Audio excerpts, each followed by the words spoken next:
പേരുമായി മുന്നോട്ട് പോകാൻ തന്നെയാണ് തർക്കമില്ലല്ലോ. അതിൽ ഒരു പുനർചിന്തനത്തിൻ്റെ ഒരു ആവശ്യവും വന്നിട്ടില്ല. ഞാൻ കോൺഗ്രസിനോടും പ്രത്യേകിച്ച് ഇന്നലെ സമരമൊക്കെ നയിച്ചിട്ടുള്ള രാഹുൽ മാങ്കൂട്ടം, സന്ദീപ് വാര്യർ, ഇവരോടൊക്കെ ഞാൻ അവരെ വെല്ലുവിളിക്കുകയാണ്. കേരളത്തിൽ നിങ്ങൾ ഏതാണ്ട് 1,500 പഞ്ചായത്ത്, ഒട്ടനവധി മുനിസിപ്പാലിറ്റികൾ, കോർപ്പറേഷനുകൾ, ഇതെല്ലാം നിങ്ങൾ ഭരിക്കുന്നില്ലേ?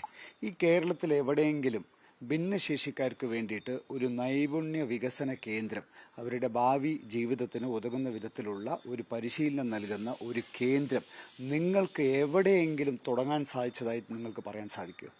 അപ്പോൾ പാലക്കാട് ഇത്തരത്തിൽ നൂതനമായ പദ്ധതികൾ വരുന്ന സമയത്ത്, ഭിന്നശേഷിക്കാർക്ക് വേണ്ടിയിട്ട് ഇത്തരത്തിൽ നല്ല ഒരു പദ്ധതി വരുന്ന സമയത്ത് ഇത് എങ്ങനെ മുടക്കാം എന്നുള്ള ഒരു പഠനത്തിലാണ് കോൺഗ്രസ് പാർട്ടിയും രാഹുൽ മാങ്കൂട്ടും.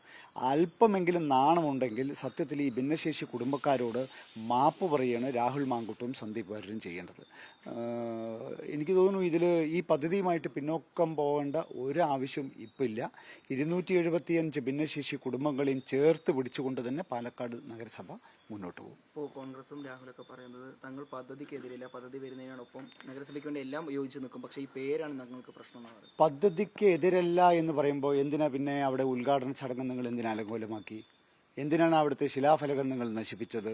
എന്തിനാണ് നിങ്ങൾ അവിടെ ആ തറക്കല്ലിടുന്ന സമയത്ത് ആ തറക്കല്ലെടുത്ത് ദൂരെ വലിച്ചെറിയുന്ന ഒരു സാഹചര്യം ഉണ്ടായത്? എന്തിനാണ് അവിടെ വാഴ നട്ടത്? നിങ്ങളുടെ കൗൺസിലർ എന്തുകൊണ്ടാണ് അവിടെ ഒരിക്കലും ഈ സ്ഥലത്ത് ഈ പദ്ധതി വരില്ല എന്ന് മാധ്യമങ്ങളോട് എന്തുകൊണ്ട് പറഞ്ഞു? അത് മാറ്റി പറയാൻ നിങ്ങൾ ഇതുവരെ തയ്യാറായിട്ടുണ്ടോ? നിങ്ങൾ പദ്ധതിക്കെതിരാണ്, നിങ്ങൾ ഇവിടെ വികസനത്തിനെതിരാണ്. പാലക്കാട് നഗരസഭയിൽ എന്ത് വികസനം വന്നാലും എതിർക്കുക എന്നുള്ളതാണ് നിങ്ങളുടെ നയം. 2 വർഷം മുമ്പ് ഇവിടെ പാലക്കാട് നഗരത്തിൽ മുഴുവൻ ക്യാമറ വെക്കുന്ന ഒരു പ്രോജക്റ്റ് വന്നല്ലോ. ആരാ കേസിന് പോയത്? 2 കോൺഗ്രസ് കൗൺസിലർമാരല്ലേ കേസിന് പോയത്?